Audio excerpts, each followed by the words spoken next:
মৰমৰ ছাত্ৰ ছাত্ৰীসকল, আশা কৰোঁ তোমালোক ভালেই আছা। আজি মই তোমালোকলৈ চুটিগল্প আৰু উপন্যাসৰ কেইটিমান অতি গুৰুত্বপূৰ্ণ প্ৰশ্নোত্তৰ লৈ আনিছোঁ।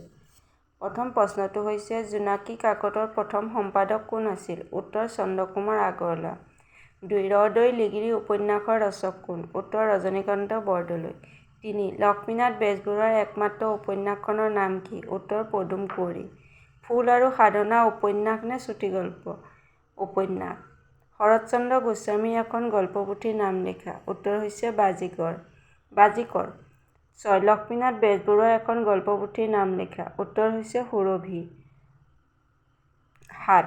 অসমীয়া চুটিগল্পৰ উদ্ভৱ আৰু বিকাশ কোনখন কাকতৰ পৰা আৰম্ভ হৈছিল? উত্তৰ জোনাকী কাকতৰ পৰা। 8. লক্ষ্মীনাথ ফুকনৰ দুখনি গল্পপুথিৰ নাম লিখা। উত্তৰ মালা আৰু উফাইদাং। 9. দণ্ডিনাথ কলিতাৰ গল্পপুথি এখনৰ নাম লিখা। সাতসৰী।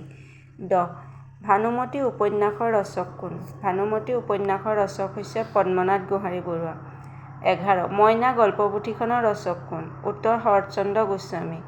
অ-ভা-ও-হা সভা কিমান চনত স্থাপিত হৈছিল? উত্তৰ 1885 চনৰ 25 জুলাইত। 13. চন্দ্ৰহাৰ গল্পপুথিখন কাৰ ৰচনা? উত্তৰ হৈছে মিত্ৰদেৱ মহন্ত অধিকাৰী। 14. লাহৰী উপন্যাসখন কাৰ ৰচনা? উত্তৰ হৈছে পদ্মনাথ গোহাঞিবৰুৱা। ভিডিঅ'টো শেষলৈকে চোৱাৰ বাবে ধন্যবাদ।